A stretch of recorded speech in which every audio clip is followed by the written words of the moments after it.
Yes, I never thought I would be making a video about a possible new Fallout game, or better yet, a Fallout game made by Obsidian, who made arguably the best Fallout game and recently just made a Fallout-inspired space game called Outer Worlds. If you live under a rock, Microsoft Xbox announced the biggest deal in, I think, video game history, acquiring all of ZeniMax, meaning all of Bethesda. I even made a video talking about it, and personally, I think it's good for me as a Bethesda fan. The biggest thing to note is that Obsidian is under Microsoft as well, making Bethesda and Obsidian sister companies. This topic has really been garnered by Obsidian's most popular tweet of all time, the day of the deal. First, I'm going to cover some important things about the recent Microsoft acquisition of Bethesda that I've learned over the past few days, because while I personally believe Fallout has a now brighter future, there are some realities to address with this theory, or whatever you want to call it. The real reason an Obsidian Fallout game is possible is because obviously Microsoft would then own the rights to Fallout, and with the fact that Bethesda is probably not going to be making another Fallout for many years, they're busy with Starfield and Elder Scrolls 6, Obsidian is in the perfect position to make a standalone Fallout game for the time being,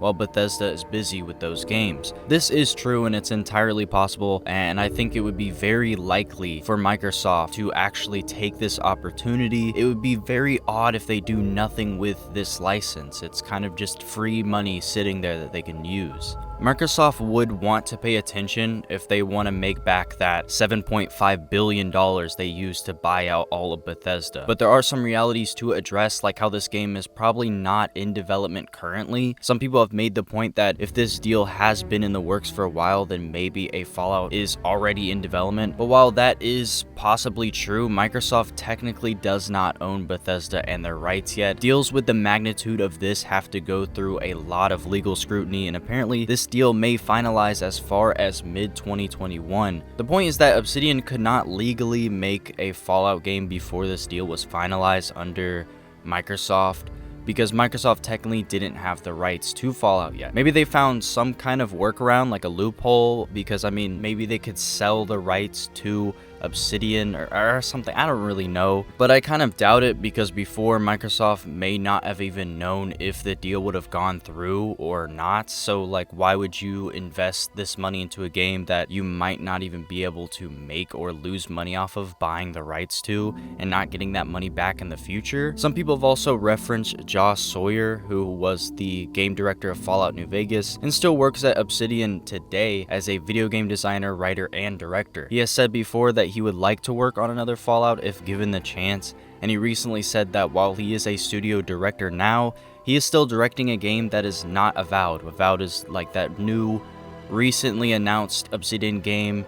It's a huge, I'm guessing it's gonna be this huge fantasy, kind of like a Skyrim type of game. But as I was informed by Juicehead's recent video, which the link will be in the description, by the way, Sawyer said on a recent stream that Obsidian is not working on a Fallout game. And I'm gonna take his word on it, because he could have just easily ignored the question, or I don't know, like, why would you pick that one question out of your stream chat and answer it and kind of give it away? If you were actually working on it, you just ignore it or kind of work around the question. With all that said, I think there is a good likelihood that Microsoft will consider giving Obsidian the Fallout license in the near future, and I think that possibility is way better than waiting for Bethesda to get around to Fallout.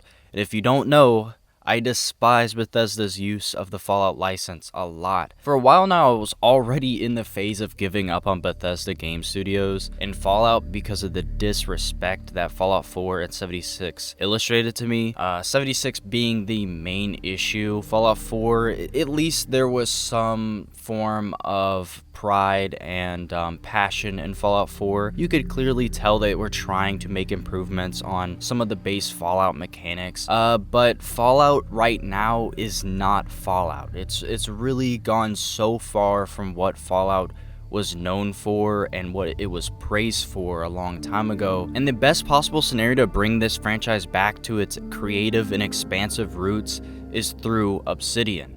Now we get to my wish list, which I will admit sounds a bit weird since I have said the game may not even be in development yet, Fallout is insanely important to me, and if I can do anything, it would be to let whoever makes this next Fallout game know exactly what needs to be done to save this franchise and bring it back to the standard of Fallout New Vegas and even beyond. While Fallout 4 has some innovations, especially in gunplay and a few other things like customization, there were a lot of Fallout elements either missing or just not focused on much at all. So the number one biggest thing that this game needs to do, and this applies to pretty much everything after this, is to appease the grand audience. I'm putting this first because it is ultimately the most important. We need a Fallout game that brings all the Fallout fans together, not apart, which they're like in these 3 different groups that honestly hate each other. Each recent Fallout has alienated masses of fans, especially Fallout 76, and subsequently made new fans who have never even played older Fallouts and don't even know what they're talking about. This has created a huge problem where we have multiple groups of fans who want different things in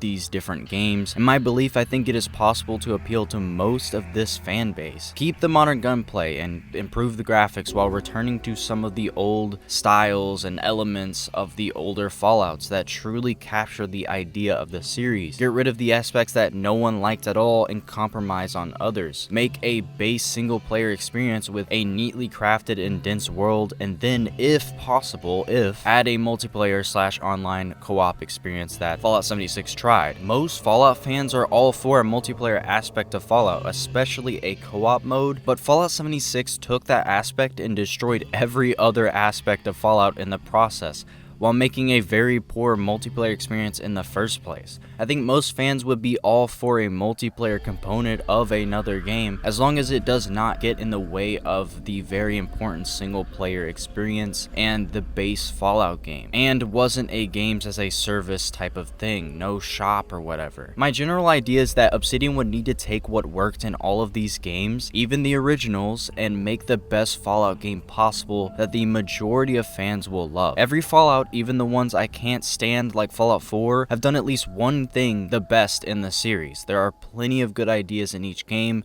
they just need to be organized in the right way. So number 2, this is an obvious point, but this game actually needs to be a true RPG with expert writing, especially expert writing. Something that bothers me to no end in Fallout 4 is that you cannot skip sections of the story. You have to play every single part from beginning to end, unlike all the other mainline Fallout games before it. If Obsidian were to be making this game, I wouldn't doubt they would make an actual RPG Fallout, even if they aren't the exact team who made New Vegas. But they also need to go above what Outer Worlds was. Outer Worlds was a fun game. It's a great game, to be honest, but I never went back to it like many others have said, because while it is an RPG, a pretty good RPG, there are a lot of different writing elements that are missing from the game that would have made the story, quests, and options a lot more impactful and engaging to the player. I think it was less so the RPG aspect and more so that the writing should have been a little bit better. It should have engaged the player a little bit better. The factions felt either weak or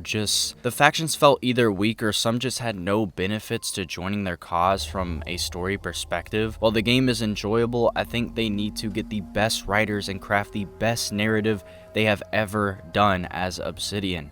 They can take a game from just being fun to it being everlasting and be held in fans' hearts for years. Fallouts are rare games. Might as well make a new one count. Number 3 is tone. They need to actually get the tone from the music to the visuals correct this time. Fallout is not happy. It is not supposed to look like a rainbow. Fallout's art style is not just futuristic retro either. It is what Black Isle Studios, the original creators of Fallout, thought futuristic retro was, then what that style looked like after evolving for almost a century to 2077, and then blown up by nuclear bombs, and then aged for decades after the bombs. I think the colors and shapes especially bother me with modern Fallouts. Sure, Fallouts can have a bit more color. That doesn't mean it needs to look like a Ponyland where all the paint has magically never corroded away and every building has nice smooth curves. Fallout 1 through Fallout New Vegas style was a lot more dark and original. It had a lot of sharp edges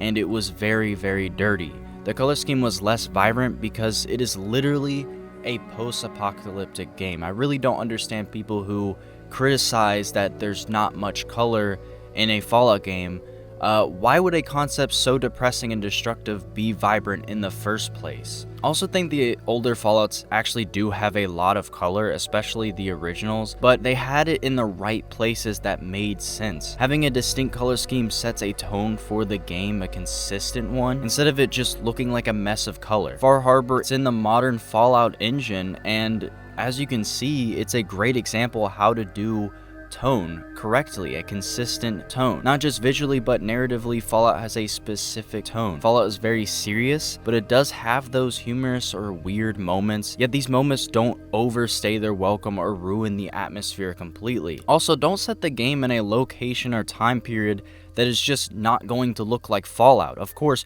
300 years after the bombs fell, the world's gonna be rebuilding, everything's gonna be fine, it won't even be a Fallout game anymore. It'll be, I don't know, building cities in a blown up world or something. It's just, you can't set it in a place like West Virginia where you have rainbow trees everywhere and expect it to feel like a Fallout game. The key is a perfect balance of tone that was present in Fallout 1, 3, and New Vegas. Number 4 is kind of hard to explain, but it has to do with encounters, side quests, and an alive world. A great part about Fallout 3 and New Vegas was the quest and exploration led to even more quest and even more exploration. I remember playing Fallout New Vegas with my goal being to get to the city like everybody when they first start, when I accidentally discovered Camp Forlorn Hope.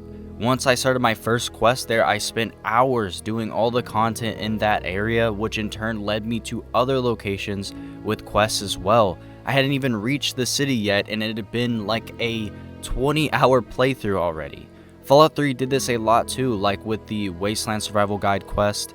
I want a new Fallout game to have interruptions in my main journey that make me completely forget about what that journey was or even alter it after hours of my detour. Even small point A to point B quests have you encounter multiple smaller locations and firefights along the way. This type of stuff makes it feel less like a mechanical fetch quest and more like a natural adventure in the world. Something Fallout New Vegas actually missed out on was random encounters.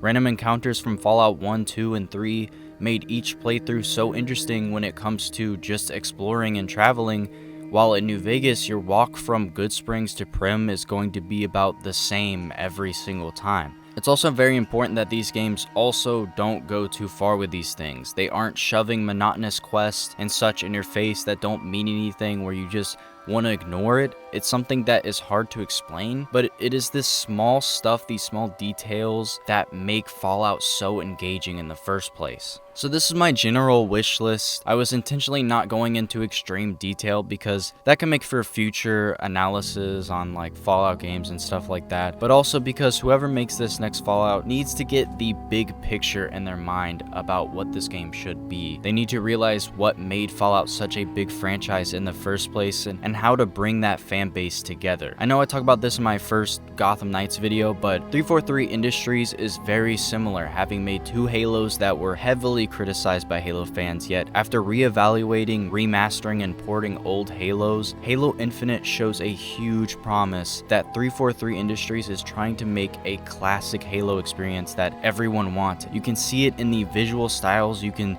hear it in the music, it feels like Halo again. They even got a classic Halo writer, Joseph Staten, who is like the most well-known writer for the Halo games, to work as project lead on Halo Infinite. I think Fallout definitely has the potential to do the same, especially because of this deal, but we can only hope. Anyways, guys, thank you for watching. If you got this far, I really appreciate it. And the best thing you can do for my channel is, click the cards and the end cards and stuff. Watch other videos, comment, like, subscribe. Everything you can do helps, especially sharing it. If you have a Twitter, I also have a Twitter. Just look up JManchuYT on Twitter and you'll find me. I'll have a link somewhere, maybe in the comments. But yeah, guys, thank you so much for watching. I know Fallout isn't the usual things I do on my channel, doesn't get that many views, so I appreciate you giving this video a chance. But yeah, guys, do all that stuff, help me out. I appreciate the support, and I'll see you guys in my next video.